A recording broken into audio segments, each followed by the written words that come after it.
Welcome to Masterclass. I'm excited to talk to you about a topic that I think is as important and pertinent as anything that we've talked about in the last few years. And I'm calling the presentation Maintaining Social Connectedness in an Era of Destructive Divisiveness. We live in an increasingly divisive world. There have been a lot of changes. And whether we saw this sign on the road of life and recognized that changes were coming, or we were surprised and we find ourselves looking around saying, what on earth has happened? I think most of us, especially if we've been around for several decades, recognize that we are living in an entirely different world than what existed when most of us were young children. And there's a lot of arguing back and forth. There's a lot of name calling, whether it's in the political space or just the social space. And I think the relative anonymity of the online world makes it easier for people to just hurl random accusations at other people and to engage in a lot of tribalistic behavior. And when you combine that with increased technologies that make it easier and easier to operate in a silo and to withdraw socially and to be disconnected from other humans, we have a disaster on our hands when it comes to what humans need. It's well known that humans not only crave connection, but need connection with other humans. We're a very social type of creature, and we need each other. And so the current situation that is further dividing us is a dangerous thing for our health, both our cognitive health, our mental health, and our physical health. There's a lot of stress in the current system.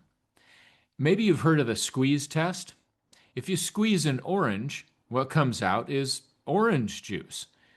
When you squeeze anything, whatever is on the inside is what comes out.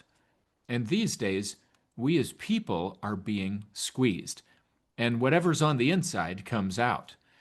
I see people all around me who are filled with goodness, filled with light and encouragement, and when they're squeezed and put to the test, they seem to rise to the occasion, and more goodness comes out, and they pour it out to people around them. But if there's a little bit of darkness, blackness, negativity, ugliness inside people, it seems that when the pressure gets turned up and stress is on, that's what comes out. And I think we're seeing a lot of that in the current situation. Sometimes people feel caught in the middle between at least two different tribes. And you might call them red and blue. You might call them conservatives and liberals. You might use a lot of other labels. It might have nothing to do with the political sphere. There's simply a lot of name calling, a lot of people who are quick to cut others down, a lot of individuals who seem to think nothing of telling other people exactly what they think of them, and it's the worst possible things that they could say. There's a lack of civility in the world today. And if you're feeling caught in the middle, then this is a worthwhile opportunity that all of us have to consider not only what social science research can teach us, but what experience teaches us about how to navigate situations like this. One of the most helpful principles that I have ever learned in my life is the principle of proving contraries. Normally, when we hear the word contrary, we think of opposites. But back in the 1800s and earlier, there were other definitions for some of the words that we commonly use these days. And contrary doesn't always mean opposite. Sometimes it could mean two things that are both equally true, but they tug against each other. Once you learn to see contraries, they become obvious, and they're all around us. These are sort of paradoxes. So, for example, an easy one to understand is justice and mercy. The opposite of justice is not mercy, it's actually injustice, and that is not merciful. The opposite of mercy is not justice, it's being unmerciful, and that is not just. But how do you be both perfectly just and perfectly merciful at the same time? I don't think any of us as humans are capable of doing that, but you can see how they tug against each other. There are other contraries in life. Take community and individuality, for example. Is it good to sacrifice for the needs of the community, to give of oneself and to set your own interests aside to make a difference for other people? I think most of us would agree, absolutely, that's a good thing. But if you sacrifice so much for the good of others that you fail to take care of yourself, you'll just die earlier and you won't be of value to the community. Well, is it good to take time to rest and recover and to prioritize your own needs and to take care of things in your own life first? I think most people would agree that it is valuable to do those things. But you've heard the phrase that a person who's all wrapped up in themselves becomes a very small package. If you focus on yourself to the exclusion of everyone else, then that's just selfish and it's unhelpful to the community. Both of these principles, community and individuality, tug against each other, and we have to sit with both of them. And the list goes on. What about love and law? What about truth and tolerance? What about men and women, who I would argue are not opposites, but we certainly are different. And there are tugs and pulls with each other, and I think we need each other as both men and women. So, how does this principle help us navigate some of the challenging situations that we find in the online space or in other conversations? There are so many voices out there that are trying to convince us that things are all one way or all another way. There's a lot of black and white thinking, a lot of extreme polarization. You see on the screen here a picture of a teeter-totter. When I was a little boy, my brothers and I would play in the backfield behind our home. And one day we ventured further than we'd ever gone before. We went practically to the edge of the backfield, which was by an old abandoned church. And there were stories that church had ghosts in it. And so we were terrified to go back there. And one day we finally got up the courage. We went far into the backfield. And there we found something that kept us coming back again and again, day after day. We called it the Teeter-Totter log. It was a downed tree that was bent in the middle. And so it would rock back and forth just like a teeter-totter. And we used to take turns standing on either end, going up and down in a game to try to fling the other person off the other side. Ideologically, I think we see a lot of teeter-tottering going on these days. People get on one extreme end of the ideological spectrum or the other extreme end. And as long as someone has enough studies and enough influencers on their end to fling the other person off the other side, they feel secure and steady. But what happens the minute the other side comes up with an argument that they don't have a good rebuttal for? Many people feel terrified, and they pretty quickly rush to the other side so that they can stand on what feels like firmer ground. It's not actually firmer ground, though. It's just where the stronger argument is at the time. In most of the ideological conversations and debates and polarization that's going on in the world today, both sides have valuable perspective, and a truly mature person learns to sit with both and to ask more questions. And as Stephen Covey once put it, to first seek to understand, then to be understood. So what that looks like from a practical standpoint, and getting back to the teeter-totter analogy, is actually moving to the center of the teeter-totter. When my brothers and I were playing on that teeter-totter log, we found out that if you stood in the middle and had someone on either end, you could rock back and forth this way or that all day long, and nobody could fling you off. Maybe we would get further in our world if we understood where we were on the continuum, and we were intentional and recognized that if we're trending pretty far in one direction, we might need to counterbalance in the other direction by asking more questions and seeking to understand where that view comes from. In our own lives, if we recognize that we tend to prioritize our own interests before the needs of others, then that tells us where the counterbalance might need to be. It might require an intentional effort to move outward toward other people. And if we spend so much time attending to the needs of others that our own important interests are falling through the cracks and we're not taking good care of ourselves, that tells us the direction that we need to move to counterbalance. So often in the world today, I think what helps and what alleviates some of our stress is not just running to the other end of the teeter-totter. It's sitting in the middle and learning to counterbalance the various ideas that come back and forth. Learning to see this and learning to recognize these contraries in life, ever learned. And it's amazing how frequent that and it's amazing how frequently that comes up in day-to-day life. So you might ask yourself, what have I observed in response to stress? How do I respond? When I'm squeezed, what comes out? When I'm under pressure, clearly none of us is at our very best when we're under extreme pressure. And sometimes we see some of the impurities in our makeup and they come out, and that's normal. But what do we see? What comes out? Sometimes, when what we really want is more human connection, we might actually self-sabotage.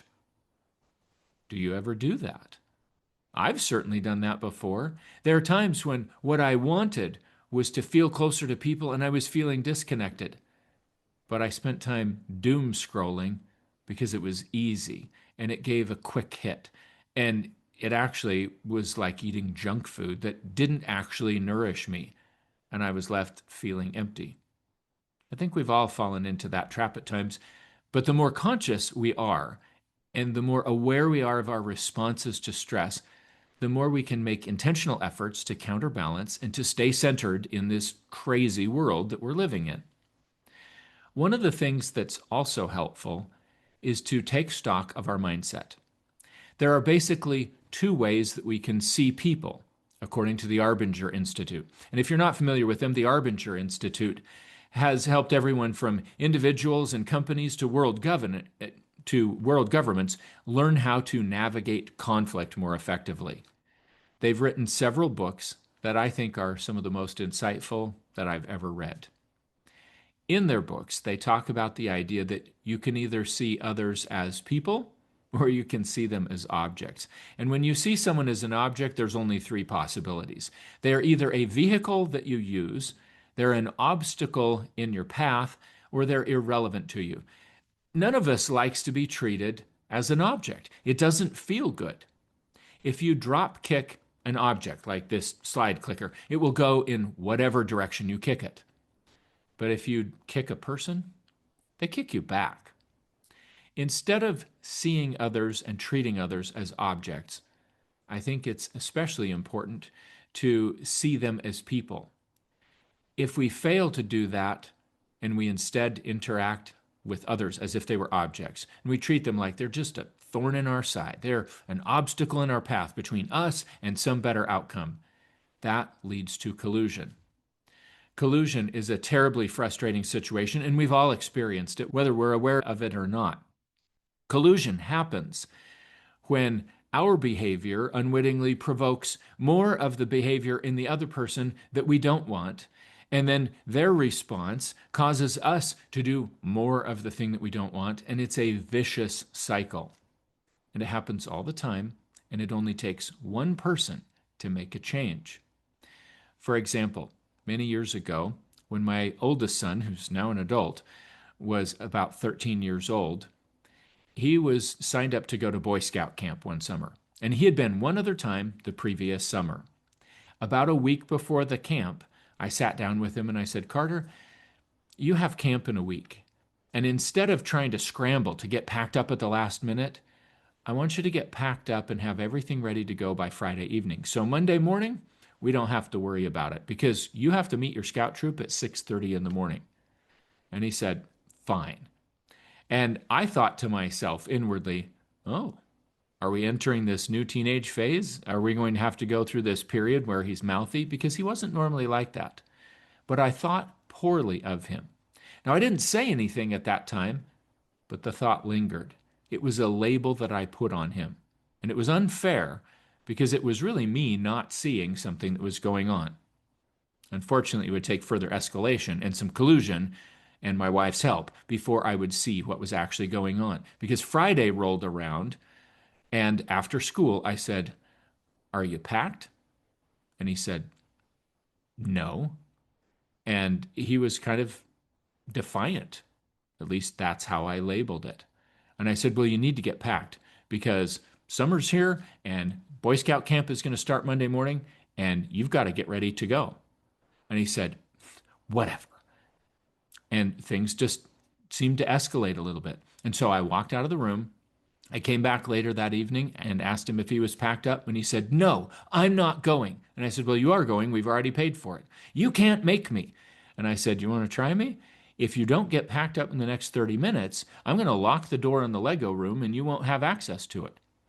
A few years before, he had decided to give up his own bedroom and share a room with his little brother so that he could build all of his Lego creations and have a place to display them. So he turned his room into a Lego room.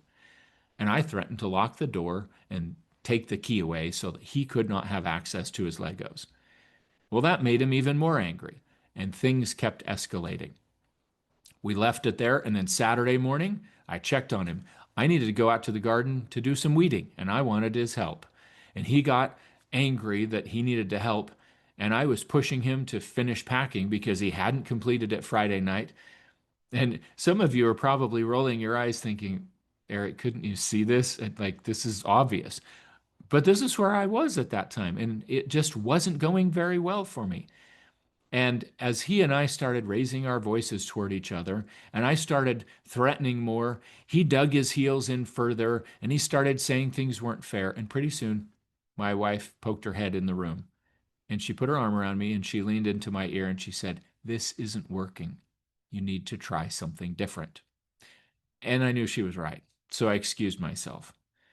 And I took some time to think, and I realized that I was treating my son as an object. I was treating him like he was a problem. I had labeled him that he was rude and defiant and unwilling to do the things that I wanted him to do. And I decided to take a different approach. I simply asked myself, if I was to be the best father to my son possible in this moment, what would it look like? What would I sound like? What do I want him to feel from me? And so I reapproached and I said, Carter, I'm so sorry. I should never have talked to you the way that I did. If I was in your shoes and I heard me raising my voice and accusing me of being belligerent and defiant, I'd probably shut down a little bit and I would be angry. And you're right, I can't make you go to scout camp. What am I going to do?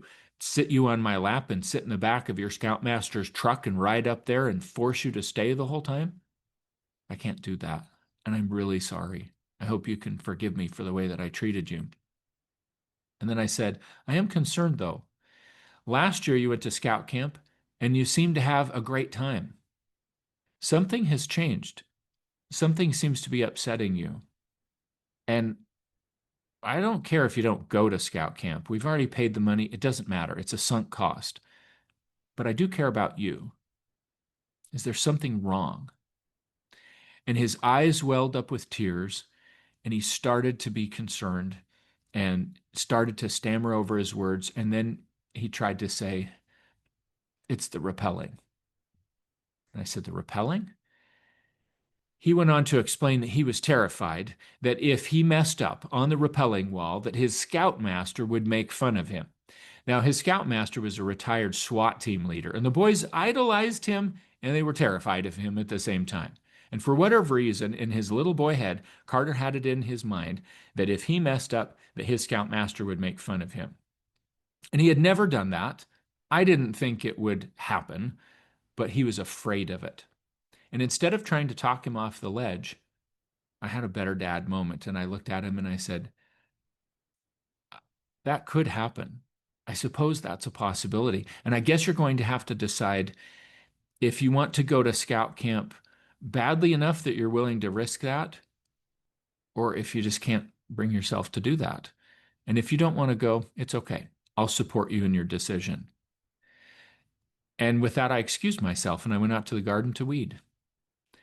Well, about 20 minutes later, Carter came out and he had dried his tears and he was smiling and happy. And he said, Dad, I decided to go and I'm all packed up. And he went to scout camp and he had a great experience. So what started out as a lousy dad moment actually turned into one that he and I still talk about to this day. He still thanks me for shifting the way that I approached that and really trying to empower him to face his fear and to confront what was really going on and to understand something about himself emotionally. It only took one of us to break the cycle of collusion. And I give my wife the credit for recognizing that that's exactly what we were doing. When we see others as people, we recognize that everyone has their own goals, their own needs, their own mountains to climb and objectives. And we recognize that we're all at different places, but we're all flawsome. We're both flawed and awesome at the same time. And we're trying to accomplish things as best we can in life. One of the most life-saving questions that I think people forget when they are interacting with others, especially if they're trying to be helpful, if they're trying to be kind, if they're trying to connect with other people, is to ask what matters to you. Too many times we ask, what's the matter? We see a family member, or we see a friend, or we see someone that we're serving, maybe in an assisted living community or another healthcare setting. We see them struggling, and we want to throw them a life preserver of some sort, and we ask questions like, what's the matter? It may be even more important to ask, what matters to you? So let me tell you of an experience that's well publicized. Jen Rogers is a nurse in Scotland, and she works in a pediatric unit. And a number of years ago, she went to a conference and she learned about this concept of asking what matters to you. And she thought about how that might apply in a healthcare setting. And she came back to the pediatric unit that she worked in, and she passed out papers and crayons to all the kids. And at the top of the paper was written the words, "What matters to me?" And she had those kids fill it out. One of the girls who filled it out was a girl named Kendra. And Kendra wrote what you see on the screen here. Kendra was able to explain that she has autism and she doesn't like medication in her mouth. And she would struggle with that. She would rather have different types of medication or avoid medication at all costs if she can, because she just didn't like it in her mouth. And she can't speak. And she won't be able to tell people directly if it hurts. And you can read some of the rest of the things on the list if you're looking at the slide here. But she even said things like, sometimes my hair gets tangled and my dad is rubbish at doing my hair. Well, this became really important because the day after Kendra filled this out, which was the day she was admitted, her dad had a cardiac event and he couldn't be there with her. And he was the only person that could help to interpret and communicate with the staff. So they found themselves needing to care for Kendra alone, without anything to guide them except this picture that Kendra had filled out. And it became an absolute lifesaver. In fact, it made such a difference for their ability to care for her that it became standard practice in all of the pediatric hospitals in Scotland to have children really talk about what matters to me. And I don't think it's just children that need that. I think it's also adults. I've talked before about the task trap and how easy it is to go straight to the task and to define success by completing tasks and to skip the first step of every human interaction, which is to make a meaningful connection with the other person. Tasks really focus on what's the matter, and it's meaningful connections with other humans that address the issue, what matters to you? And the answer to that is different for all of us. So let's be a little bit more like Jen Rogers and make sure that we're focused on what matters to the people around us. Let's talk about 3 strategies that allow us to build more emotional connection with others. If we're living in a world where disconnection is a huge problem, then we need to make an intentional effort to be connected with other people. So, strategy number 1 is to increase responsiveness. Number 2, we need to increase openness. And number 3, we need to validate the emotional experience of other people. So, let's break those down a little bit. There is an experience that is written about in a book by Chip and Dan Heath. And I love this story. It talks about a teacher named Carly John Fisherow. Fisherow was hired to be the principal at Stanton Elementary School in the Washington, D.C. school district in about 2010. And at that time, Stanton Elementary was the worst school in one of the worst districts in the United States. So it may have been the worst elementary school in the United States. They had horrible things going on. The first year that Fischerow worked there, they had 321 suspensions, and not just truancy, but outright elopement. Kids leaving school and not coming back was one of the biggest problems that they had to deal with. 28% of the students in year one that she worked there were considered truant. It was a tremendously difficult situation, and to make matters worse, halfway through the first year, she broke her leg. Now, at the time that she was hired, the Flamboyant Foundation that had been hired to come in and turn the school around had taken over. And Fischerow recognized that this school was no place for young kids to even want to come. It didn't even look the part. It looked more like a really old rundown orphanage. It had peeling yellow faded paint, and it had bars on the windows and big heavy doors and cinder block walls. And there was nothing about it that screamed a warm, inviting environment for children. And so she made sure that they put on a fresh coat of paint and they put out pennants for colleges, because hardly anyone that went to this school ever grew up to go to college, and she wanted something that was more aspirational. She interviewed teachers at the school, and out of 49 teachers, they only kept 9 of them. While she was interviewing the teachers, the kids in the library where the interviews were happening were literally climbing all over the bookshelves, rocking them back and forth, threatening to tip them over on the teachers. I can't imagine a worse situation to come into. But Fischerow was persistent. Partway through the school year, though, it was obvious that they were missing something, because parents were not feeling good about things. And when they tried to hold a parent-teacher meeting, hardly anybody showed up. So Fischerow did something different, along with the Flamboyant Foundation. They decided to send teachers out, and they all went out to conduct some interviews. And they had a series of questions. They didn't take notes. They just sat and listened. And they asked the following: tell me about your child's experiences in school. Tell me about your experiences in school. Tell me your hopes and dreams for your child's future. What do you want your child to be someday? And what do I need to do to help your child learn more effectively? That's all they did. They just went to the school, they went to the parents' homes, and they sat down with them, and they had a meaningful conversation about those questions, and they took no notes. After that, things dramatically turned around. Consider the results of just trying to be more responsive to people. Attendance at parent-teacher conferences went from 17% to 73%. The very next parent-teacher conference, they had to bring in a bunch of extra chairs just to accommodate the surge of parents who were there. No one had ever showed so much interest in their children, genuinely. Students who were rated as proficient in reading doubled from 9% to 18% and then to 28% in 2 years. Huge outcome. Students who were rated proficient in math tripled from 9% to 28%, then to 38% over those 2 years. And truancy dropped from the 28% in year one to 11%, and suspensions went down from 321 to just 24. And the only other thing that they did was to go to homes, sit down with parents, and demonstrate that they cared and that they wanted to be responsive. That's a principle that any of us can apply. When we're struggling to connect with another person, if we will ask more questions and then simply listen, I think we get further.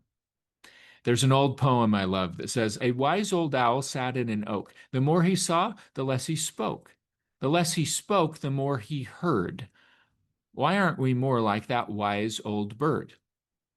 Maybe one of the most important things that we could do in our divisive world to bridge the gaps and to see others as people instead of treating them as objects is to ask really good questions and then sit back and listen and let the magic work. Let's talk about the formula for interpersonal intimacy. It sounds a little bit of an awkward thing to say that there's a formula for it, but that's what social science researcher Aron found years ago when he did a study called the artificial generation of interpersonal closeness, or something like that. Aron and his colleagues took a bunch of college students who are often the guinea pigs of social science research, and he divided them into different groups and specifically divided them up into pairs, male-female pairs. And he gave each male-female pair a list of questions. There were 3 series of questions, and each of those 3 groups of questions became progressively more revealing about the person's thoughts, feelings, worries, concerns, attitudes, etc. And for 45 minutes, those male-female pairs had to sit and work through the list of questions. There was a rule that both parties had to answer each question. As they went through them, they just interacted. There was nothing scripted except for the questions. And at the end of it, both men and women were asked to rate how close they felt to the other person. The researchers used an instrument that had been validated as a measure of interpersonal closeness. Interestingly, 30% of the participants rated someone that they had just barely met and had a 45-minute conversation with as someone that they felt closer to than they rated their closest human relationships. In other words, their own family members. That was mind-blowing to the researchers and to people who have read the study since. Could it be possible that in a significant number of people, you could generate a feeling of closeness that was stronger than you would feel for your own parents and family members in just 45 minutes? Some of the participants in the study ended up getting married. The thing that worked was that they followed what it takes for humans to feel close to other humans. When you combine responsiveness with openness, then you get a feeling of intimacy.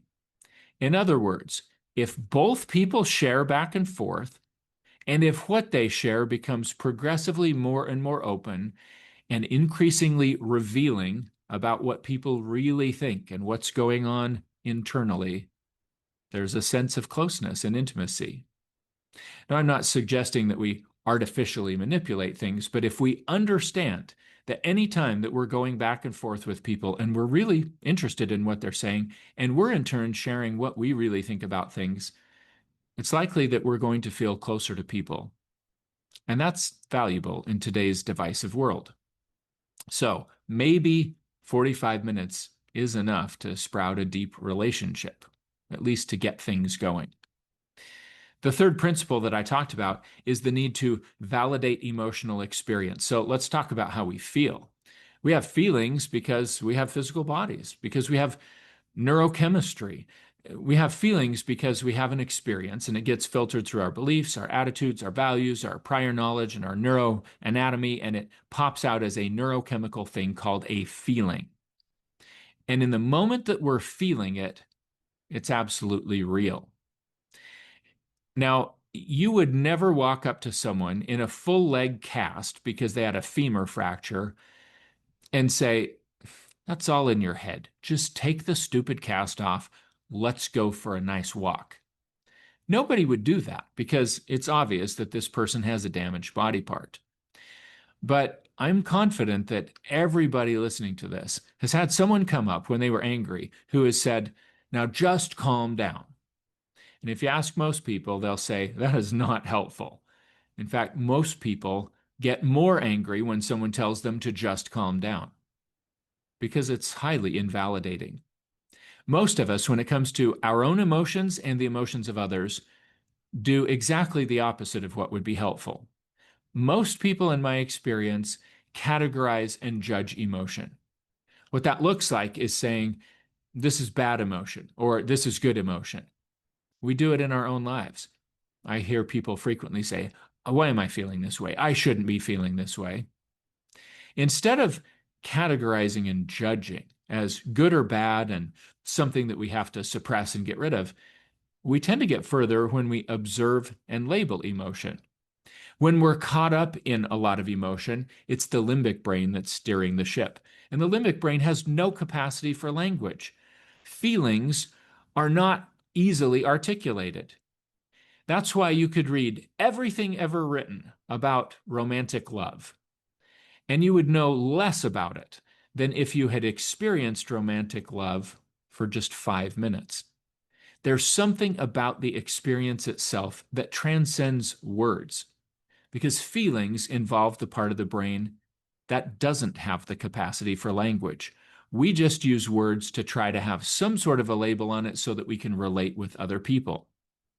The minute we start putting a label on an emotion, we're using a different part of the brain. We're shifting from the limbic brain to the prefrontal cortex, from the feeling brain to the thinking brain.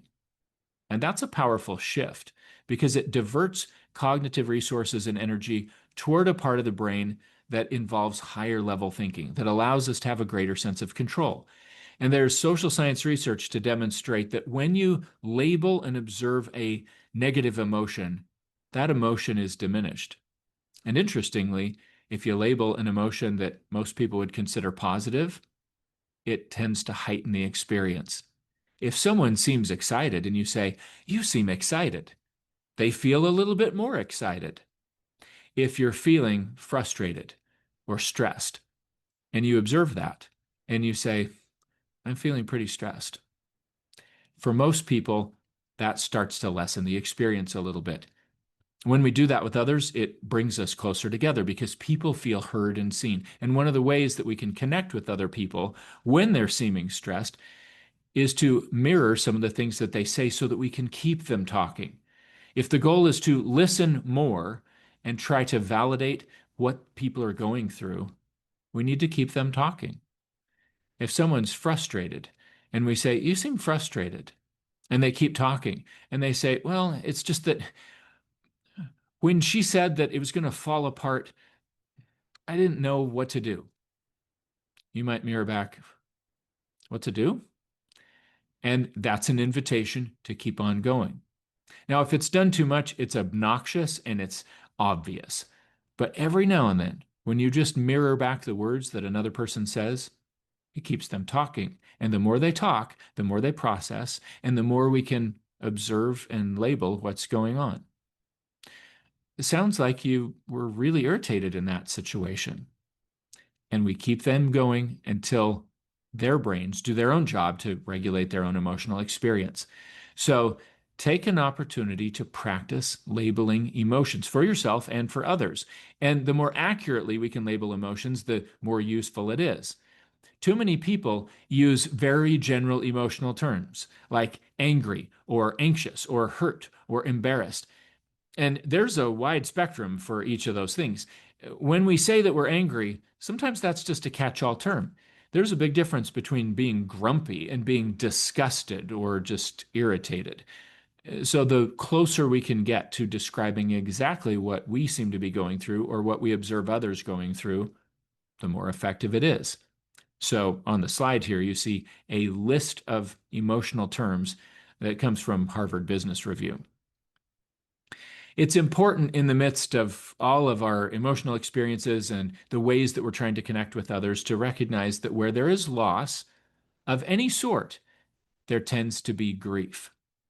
Sometimes people are having a really difficult emotional experience and they may even be trying to distance themselves from us because they're having a grief response and they don't even know it.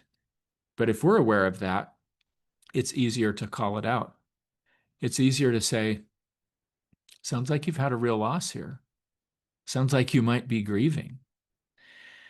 Now, our capacity to connect with others and to serve them effectively really starts to grow as we better understand and manage our own emotional state. So, doing the work to practice labeling what we're feeling, both for ourselves and in how we describe what we're going through to others, pays off in the long run. We can't lift others if we're not on higher ground. And part of how we get to higher ground is to do the work to be emotionally centered, to move to the middle of the emotional teeter-totter or the ideological teeter-totter, and to just listen and to not let one thing or the other throw us off or threaten us because we've practiced being centered. Here are 4 key questions that you might ask yourself to help be a little bit more centered and to make sure that, at least emotionally speaking, you're on high enough ground that you can really help people around you. First, Am I generating my mindset intentionally from within, or is the world setting it for me? In other words, am I a thermostat or a thermometer? A thermostat is a set point. You set a thermostat to control the temperature. A thermometer just takes the temperature of the world around it. A lot of us go through life acting like a thermometer. We wake up in the morning, we check in on whatever's in the news feed or the social media feed or in the email, and we see what's on fire, and that sets our emotional state for the day. Instead of doing that, maybe we should avoid checking our phones or our feeds or our email or anything for about the first hour of the day and do the work to determine the set point on our thermostat, get ourselves right with the world, and decide how we want to show up before we ever check in on what others are going through. Number two, am I looking in the rearview mirror of life instead of focusing on the next right step to take? Too often, people are thinking about the regrets of the past or what's already happened or even the good times of the past. And that's looking in the rearview mirror of life. If you tried to actually drive down the road only looking in the rearview mirror, you would crash quickly. And when it comes to life, I think we crash pretty quickly when we're focused too much on the past and not enough on the road ahead. Even when the past is really great things that we've learned from, that we can glance in the rearview mirror and recognize with satisfaction, we still need to move forward. Because if we stop moving, there is no stationary in life. We're either going forward or we're falling backward. And I think we get further when we focus on taking the next right step in our progression, whatever that is. Number three, am I searching for passion and purpose, or am I choosing to live with passion and purpose? Some people are on a perpetual quest to find their passion and to find their purpose. But I think purpose and passion come when we do things, when we get out there and we choose how we're going to show up in whatever moment that we're in. That's a choice that each of us can make day after day if we choose to. Finally, how can I reframe my biggest challenges as my biggest opportunities? We all run into challenging situations in life, but we all get to choose how we respond to them. And our accomplishments in life and the degree that we're able to help other people and to stay connected to people have a lot to do with how we choose to frame the challenges. We could look at whatever's happening as the biggest setback that we've ever had or the biggest opportunity that we've ever had. I haven't gotten this consistently right in my life. I don't think anybody has. But when the COVID pandemic hit and we lost almost all of our revenue at A Mind for All Seasons practically overnight because most of our work was in assisted living and skilled nursing facilities and we were not allowed to go in them, I sat in the office looking out the window and I asked myself one question that made all the difference. I asked, what would have to be true for me to look back and say the COVID pandemic was the best thing that happened to A Mind for All Seasons? The answer came. For me, it was in a thought that floated through my mind. It said, cast your net on the other side of the boat. I knew what that meant for me. What it meant is we had already seen a pathway toward building out programs for individual clients. And maybe it was time to do that and to focus on what we could do to move forward. And doing so allowed us to build an entirely different aspect of our business and to meet a lot of really amazing people all over the country. It truly was a blessing to the company. And it has since gone on to benefit the work that we still do in assisted living and skilled nursing facilities. So, how can you reframe the challenge that you're facing as a huge opportunity? Along the way, I think we need to avoid the motivation mirage. A lot of people wait to do things until they're motivated. And that's not how motivation works. That's a little bit of a mirage that people chase. And when they get a little bit closer to things, they find that it evaporates and the motivation never really comes. Motivation, by definition, has to do with being in motion. To motivate is to move. If someone is motivating forward, they are moving forward. Motivation really comes when we just take the next right step, when we start doing something. Maybe you've felt it before. Maybe you've put off cleaning the garage for a year. And one day you decide, I'm just going to take 5 minutes and clean up this little corner of the garage. I'll just get started with that. And 5 minutes turns into an hour, and before you know it, you've finished the project just because you got started. So many things in life get accomplished if we just get started, because that's what gets us in motion. You cannot have motivation if the car is parked. You have to be moving. The last thing that I'd share that I think can really help us overcome the divisiveness in the world today and be more connected with other people and to be more centered in our own lives is to understand life's pendulum. There is a pendulum in life that swings between real pain on one side and tremendously successful outcomes on the other side. And we don't get to control the outcomes. What we get to control is how we approach pain. So, for example, it is painful to exercise. And it's literally painful to exercise. If you're doing weight training, you are shredding muscle, you're breaking it down. It's a painful thing. You get to choose, and I get to choose how far we go on that pain side. And the further we pull that pendulum back on the pain side, the more it swings over to the joy side, and we reap the rewards of our efforts. If we're consistent in enduring the pain of regular physical activity, it completely changes our outcomes in life from a physical and, I would argue, a cognitive and mental standpoint. But we have to choose how far we're willing to go on the pain side. If you're building a business, it can be a very painful thing. I think it was Elon Musk who once said, being an entrepreneur is like eating broken glass. I could attest to that. Building a business has been the hardest thing that I've ever done in my life. But the more I've been willing to push on the pain side of things and endure hardship, the more things have swung to the joy side and good things have come from it. There's a lot in life that happens when we just have the grit to keep pushing forward and doing the hard thing, whatever that is. If we're willing to go through the painful experience of apologizing to someone and being vulnerable and admitting that we really did something wrong, it might hurt, but that pendulum is going to swing really far on the other side because we'll have greater connection with the other person. They'll trust us more. It will soothe the hurt feelings. It will bridge the gap. And a lot of good comes from that. So, as we wrap up today, I hope that you'll consider what you could do to be more connected with other people.